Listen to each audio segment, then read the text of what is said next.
ગીરના પૂર્વ વન વિભાગ ધારીના કાર્યક્ષેત્રમાં તુલસી શ્યામ મંદિરના વિસ્તારમાં આરક્ષિત જંગલોમાં પ્લાસ્ટિકનો વપરાશ એ ખરેખર પ્રકૃતિ માટે ખૂબ જ હાનિકારક છે.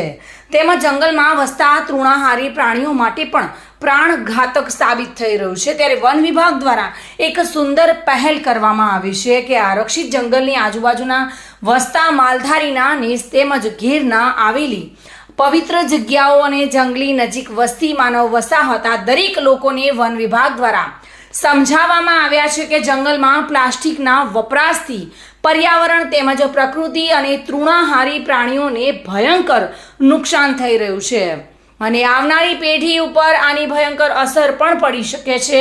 એના ભાગરૂપે અગાઉ જસાધાર સેટલમેન્ટ ગામને પ્લાસ્ટિક મુક્ત કરવામાં આવ્યું હતું. ત્યારબાદ તુલસી શ્યામમાં પણ આ વાત સમજાવવામાં આવી હતી. ત્યારે મંદિરના ટ્રસ્ટીઓ અને તેના વેપારીઓ પણ પ્લાસ્ટિક વપરાશ ન કરવો જોઈએ એવો સંકલ્પ જાહેર કર્યો હતો.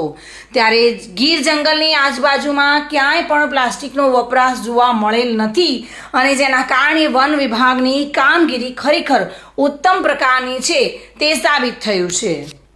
Okay, I am a tourister and अभी जो आप देख सकते हो यहाँ पे आप स्वच्छता के और सभी अच्छा है और यहाँ पे लोकेशन भी काफ़ी सारा अच्छा है, प्लस की नेचर जो है वो भी यहाँ पे देखने लायक है. तो प्लीज़ यहाँ पे आप आके विजिट कर सकते हो. अच्छा, आपने यहाँ पे देखा कोई प्लास्टिक के ऐसी कुछ चीज़ है? नहीं, कोई एकदम स्वच्छ और सुंदर है यहाँ पे. अच्छा, तो आपके कहने का मतलब है कि पूरी तरह से एकदम साफ सुथरा एकदम और बिना प्लास्टिक के प्लास्टिक मुक्त है एकदम. ओके, कहाँ से हो आप? हम है मोटा समटियाला, अमरेली से. क्या नाम आपका? Ansh Vekaria. Okay, I am a tourister. Sanjay Vala સાથે bureau report, today Gujarati news.